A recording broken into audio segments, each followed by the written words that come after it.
So after getting the views of Shane Ronayne and Mourneabbey, it's now time to turn our attention to the Tipperary champions, Aherlow, who've a huge task on their hands tomorrow. And I'm joined here now by Aherlow manager Stuart Moloney.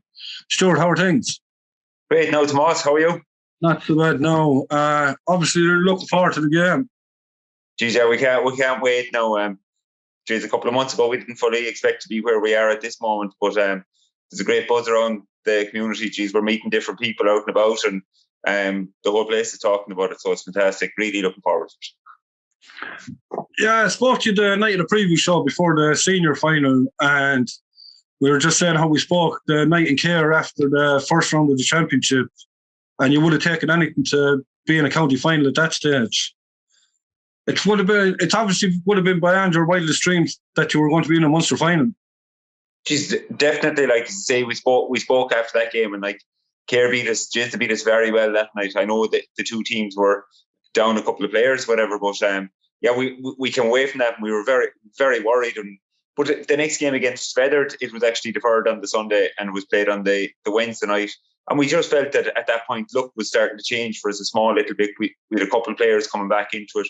And we started to, I suppose, get a small little bit of momentum. People talk about it in sport, and we got over Feathered. We played Commercials in Lisbonne, beat them by 2 points, and went into a county semi-final against my Rovers. And we just started winning very, very tight games. Big players started to come up with big plays at certain times, and our game management improved significantly. Like that's a semi-final against my Rovers. Like my Rovers, I felt could have beaten us on the day, and I suppose the margins in those games are so fine, it can go either way. But we felt that we had momentum. Our game management, whilst we weren't playing particularly well on those games, we were managing to close out games, and we went down a point with 10 minutes to go, playing against the wind in that game, and managed to win it. Similarly, in the final, we struggled for large parts of the final. But like I suppose the mantra all year and since last year has just been about hard work, and what you're doing without the ball is probably far more important than what you're doing when you're on the ball. That game, sure, Jesus, you covered the game yourselves. We went down a point, it was 61 minutes on the clock, I think, when Emer took the kick out. Just manufactured a position whereby we won a free 30 yards out, whatever it was, and sure, and Emma managed to stick it or whatever. But from our point of view, it was about what the girls were doing at that point. There was no sense of panic on the field. And it was only when I looked back on the match, I realised there was two of the girls, Gráinne Ryan and Claire, who both come on to the field at half-time. Well, Claire came on at half-time and Gráinne came on a little bit later. And the two of them were involved in that last play, and they just showed there was no real panic. And I believed we'd get a shot at it. And obviously we went down to Kerry then, and we played so much better. Like there was no pressure on us inside in Fitzgerald Stadium. That was not last Sunday week.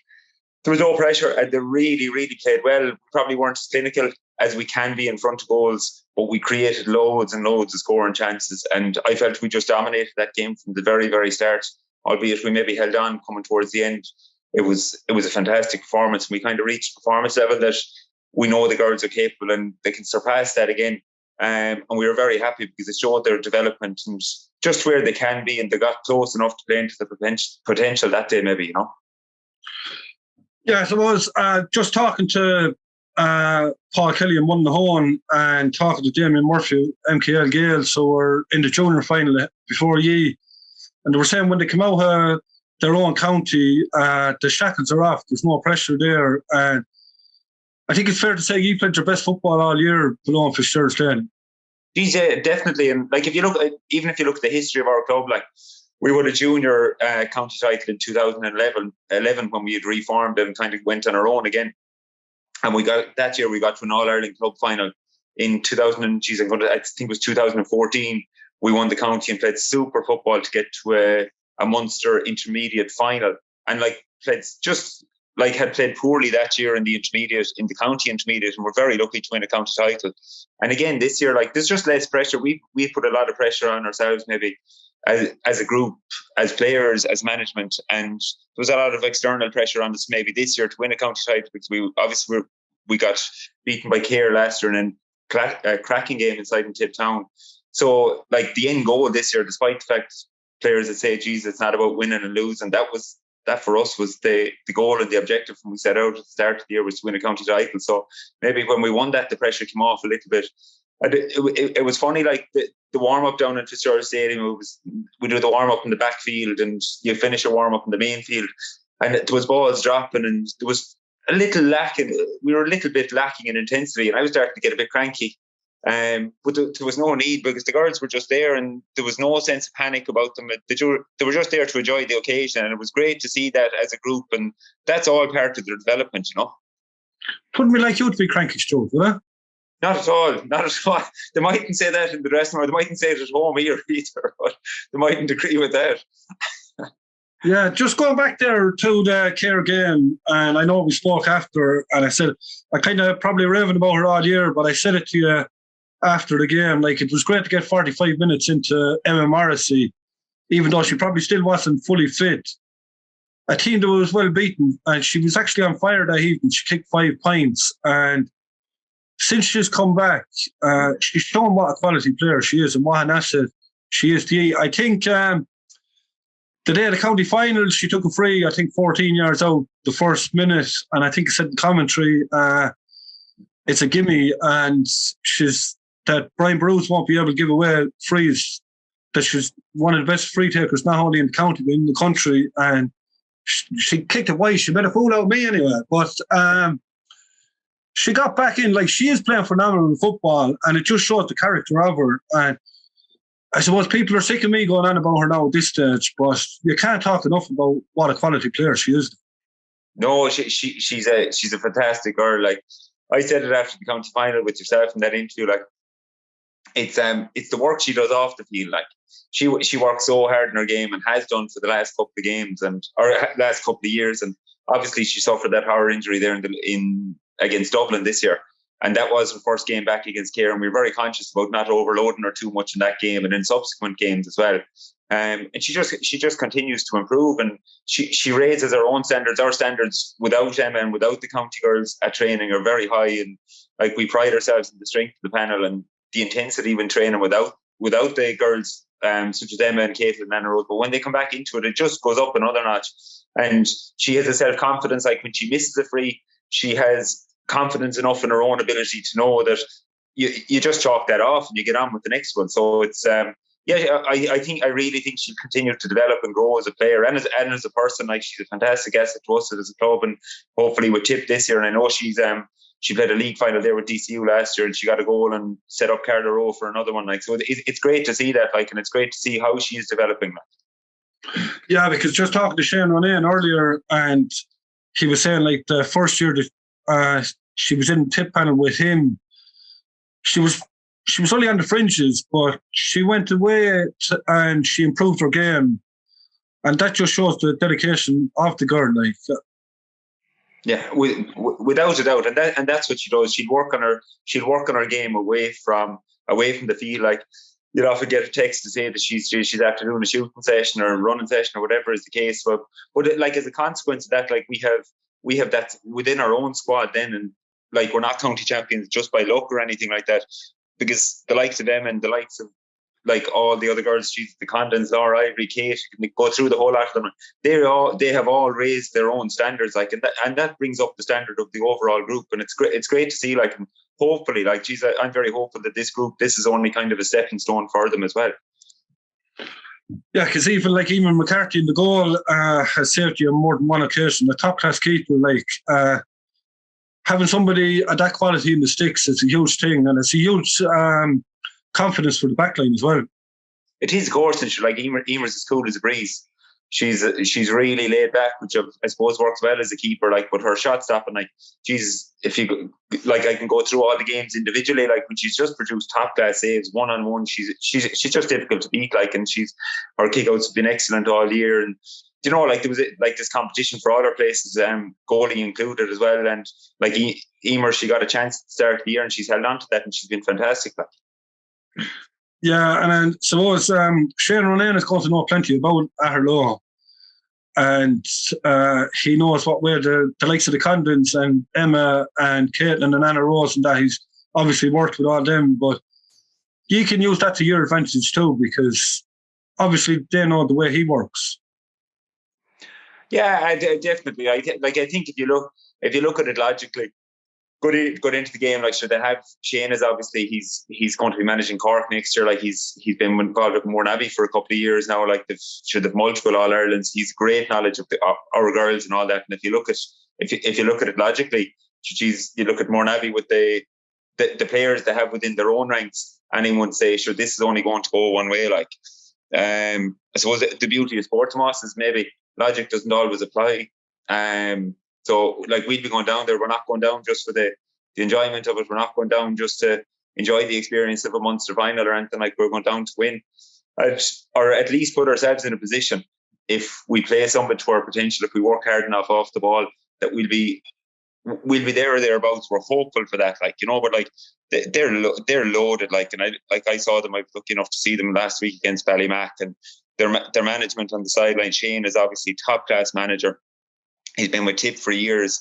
Their instruction is at a different level, maybe to anything else we've seen in terms of the messages that they're getting onto the field and all that. It's just at a different level. Like, they're an inter-county outfit in everything but name, and like they're the benchmark. Like, we talk about Mile Rovers and Care and Brian Bruce being the benchmark within Tipperary. Well, nationally, like, when you look at Mourneabbey, that's where we're aspiring to. That's where all clubs like Kilkerran, Clonberne, wherever, Dunboyne above and Meath, that's where everyone is looking to get to, like, because you're playing double All Ireland champions.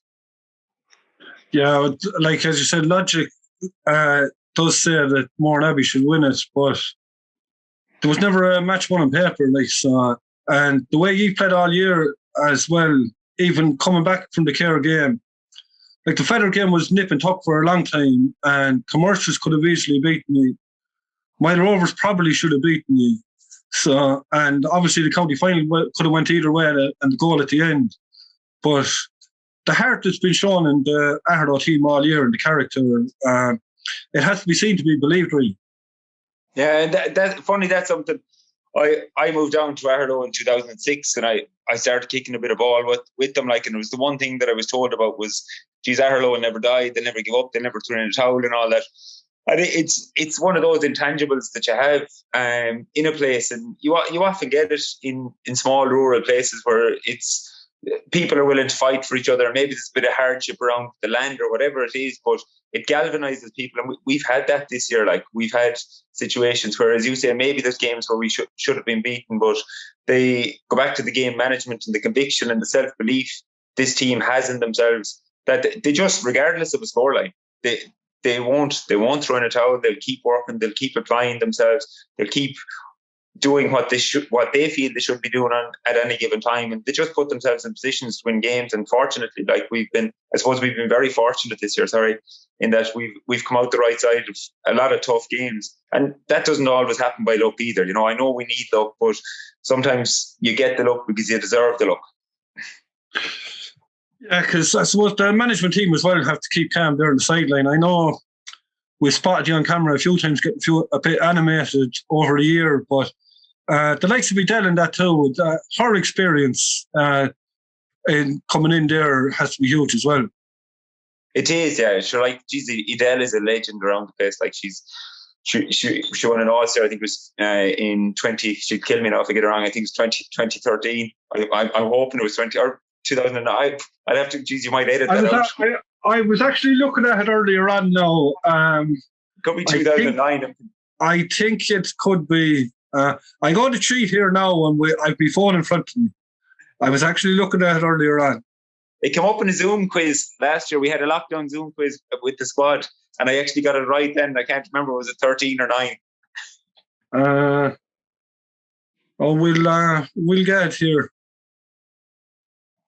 Hanlon kicked 10. Well, I'd say it's 2008. She kicked 10 points in the All-Ireland final in 2008. 2008 then, yeah. And however, yeah, Hanley an All-Star in 2008. She stood away for a year after getting married, and she came back the following year. So yeah. We have our homework done. She's outstanding. Like, to have her there, like, a lot of those girls have grown up maybe looking at Edel in terms of what she's been doing on the field, both with Aherlow and with Tipp.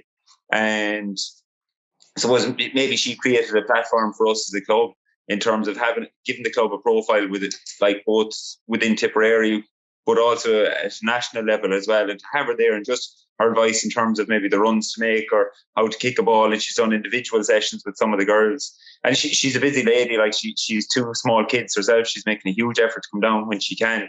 And she adds huge value. And just as a person, she's an outstanding person. Like, you know, just to be surrounded by her and to have her as part of a group is fantastic. And obviously we've Pat Moloney then and Dennis as well. Like Pat, there's very little he doesn't know about football in Tipperary, be it men's or ladies. Like Dennis O'Shea Dennis is, I suppose, the heartbeat of it as well.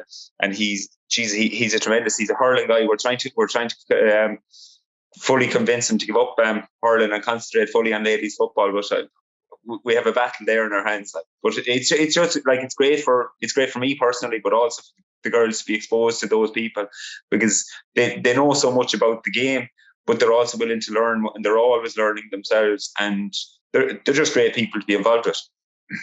Yeah, because like you just mentioned there earlier on, with all everything that this panel has gone through and that, and like we had heard, I think, was it last year, the first year that she had Rachel's name on the jersey? And I actually didn't realise it until I was standing beside yourself and Laura and Emma after the county final, and her initials on the chest. Like, so it just goes to show that she's always there every day you go out and play as well. Yeah, obviously, sure, Rachel has been a huge part of the club. Like, it was a very sad time for her own family, obviously profoundly sad time for her own family and the club and everyone involved with Tipp football and Aherlow when she passed away. But she was a huge part of the club before then, like, and will always remain to be a big part of the club. Like, as you say, Rachel's initials are on the jersey.